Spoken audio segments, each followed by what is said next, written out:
Hi guys, இன்னைக்கு என்ன பார்க்க போறோம் பார்த்தீங்கன்னா, குக்கிங் மினி விளாக் தான் பார்க்க போறோம். நான் முருங்கைக்காய் தொக்கு தான் இன்னைக்கு செய்ய போறேன். செம்ம டேஸ்ட்டாக இருந்துச்சு. நீங்களும் செஞ்சு சாப்பிட்டு பாருங்க. வாங்க எப்படி செய்யலாம்னு பார்த்துடலாம். அதுக்கு ஒரு பேன் எடுத்துக்கலாம். கொஞ்சமா எண்ணெய் ஊற்றி முருங்கைக்காய் வந்து ஃப்ரை பண்ணி எடுத்து தனியாக வச்சுக்கலாம். ஃப்ரை பண்ணிட்ட பிறகு அதே எண்ணெய் சட்டியில் கொஞ்சமா எண்ணெய் விட்டு கொஞ்சம் கடுகு அப்புறம் போட்டு தாளிச்சிக்கலாம். அது தாளிச்சு நல்லா பொரிஞ்சு வந்த பிறகு ஒரு 10 பூண்டு எடுத்து நல்லா சின்ன சின்னதாக நறுக்கி வச்சிருக்கேன். அதையும் போட்டு நல்லா ஃப்ரை பண்ணி எடுத்துக்கலாம். அப்புறம் ஒரு 15 சின்ன வெங்காயம் எடுத்திருக்கேன். அதையும் சின்ன சின்னதாக கட் பண்ணி அதிலே போட்டுக்கலாம். அப்புறம் கொஞ்சம் கருவேப்பிலையும் போட்டுட்டு நல்லா மிக்ஸ் பண்ணி விட்டுக்கலாம். வெங்காயம் நல்லா ப்ரௌன் கலரில் வரணும். அப்போ தான் நல்லா டேஸ்ட் சூப்பராக இருக்கும். அதோட ஒரு 6 தக்காளி பழத்தை நல்லா அரைச்சி அதில் ஊற்றிடலாம். அதிலே ஊற்றி நல்லா மிக்ஸ் பண்ணி விட்டுறலாம். அது நல்லா கொதிச்சு நல்லா சுண்டி வரணும் தக்காளி.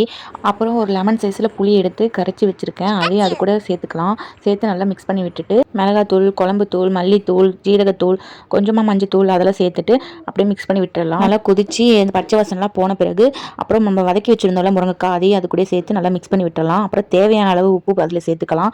சேர்த்து நல்லா எண்ணெய் பிரிஞ்சு வர வரைக்கும் நல்லா மிக்ஸ் பண்ணி விட்டுட்டு எண்ணெய் பிரிஞ்ச பிறகு லாஸ்ட்டாக கொத்தமல்லி தூவி இறக்கிடலாம். அவ்வளோதாங்க. சுட சுட சாப்பாடோட போட்டு சாப்பிட்டு பாருங்கள். செம்ம டேஸ்ட்டாக இருக்கும். இந்த வீடியோ பிடிச்சிருந்தா லைக் அண்ட் சப்ஸ்கிரைப் பண்ணிக்கோங்க, கமெண்ட் பண்ணிக்கோங்க. பாய்.